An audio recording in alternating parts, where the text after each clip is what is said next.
Alors, je suis curieuse de savoir, juste à côté de vous, il y a Éric Gosselin. Éric, qui est un spécialiste des maquillages, d'effets spéciaux. Ouais. Vous avez regardé ça de près aussi. J'ai regardé ça de près. Est-ce que c'est le genre de réussite que vous seriez capable de faire, vous?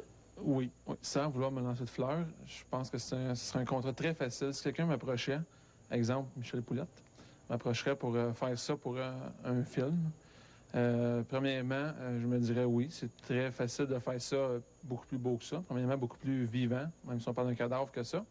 Puis, si les réalisateurs me disaient en plus, ce ne sera pas un plan séquence, ce ne sera pas juste filmé, genre pas de coupe, ça va avoir des coupes à toutes les 2 secondes. Qu'on peut remplacer des choses, arranger des tubes, patenter toutes sortes de choses.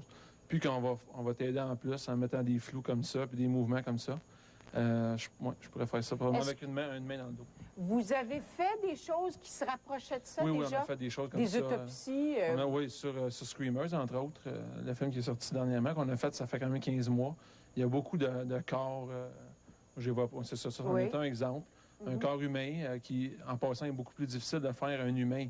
Parce que tout le monde ici, on sait qu'est-ce que ça a l'air un humain, qu'une bébête, comme dans l'autopsie d'extraterrestres, que personne d'entre nous autres, on a déjà vu un extraterrestre. Donc, c'est encore une autre chose qui aiderait, qui m'aiderait à remplir mon contrat, c'est-à-dire on n'a jamais vu ça. Fait que je peux mettre 6 doigts, comme il y a d'ailleurs 6 orteils. On sculpte comme ça nous tente, une petite coloration vert, vite faite comme ça. Ce serait très facile à faire. Et vous avez vu le moment où on coupe la peau? Il y a un petit peu de... On voit un peu de sang. Mais ça, c'est... Vous seriez capable de truquer ça aussi? Mais ça, dans les années 50, il y avait des coupeurs comme ça. Tu truques le scalpel, tu truques la peau. C'est vraiment simple. Là. Et imiter la peau, là, vous nous avez apporté une tête de mannequin. J'ai amené une autre tête qui nous a servi pour Screamers. Et dans le Screamers, se faisait tuer, cet acteur-là. Puis ça, c'en est de la fausse peau, qui est une sorte d'uréthane, mais on aurait pu utiliser de la gélatine, qui est encore beaucoup plus efficace que ça, qui est translucide puis qui se coupe bien. Puis, en dessous, on pourrait couper ça facilement avec un scalpel. Un trucage de sang hyper simple qui se fait en 5 minutes. Puis, tout le monde pourrait s'évanouir parce qu'on coupe la face d'un gars.